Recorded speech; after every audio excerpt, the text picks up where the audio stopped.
នៅព្រឹកថ្ងៃទី21ខែធ្នូនេះយោធាថៃនៅតែបន្តបាញ់ប្រហារមកលើទឹកដីកម្ពុជានៅក្នុងភូមិសាស្ត្រជាច្រើនរួមមានប្រាសាទតាមាន់ធំថ្មដូនបឹងត្រកួននិងព្រៃច័ន្ទដោយប្រើប្រាស់កាំភ្លើងធំកាំភ្លើងត្បាល់រថក្រោះនិងដ្រូនស៊ើបការលោកស្រីម៉ាលីសុជាតានៃនាំពាក្យក្រសួងការពារជាតិបានឲ្យដឹងនៅព្រឹកថ្ងៃទី21ខែធ្នូនេះថាកងកម្លាំងយោធាថៃនៅតែបន្តសកម្មភាពឈ្លានពានដោយខុសច្បាប់ចូលក្នុងទឹកដីកម្ពុជា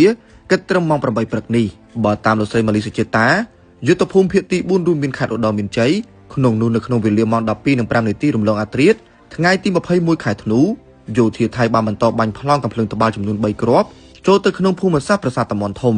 នៅវេលាម៉ោង 6:15 នាទីព្រឹកថ្ងៃទី21ខែធ្នូនេះយោធាថៃបានបាញ់កាំភ្លើងធំប្រើប្រាស់រថក្រោះបាញ់បុកចូលទៅក្នុងភូមិសាស្ត្រថ្មដូននិងប្រាសាទតាមាន់ធំនៅវេលាម៉ោង 6:25 នាទីព្រឹកយោធាថៃបានបាញ់កាំភ្លើងធំកាំភ្លើងគាំទ្រចូលទៅក្នុងភូមិសាស្ត្រប្រាសាទតាមាន់បន្ថែមទៀតចំណែកនៅក្នុងយុទ្ធភូមិភាគទី5រួមមានខេត្តបន្ទាយមានជ័យ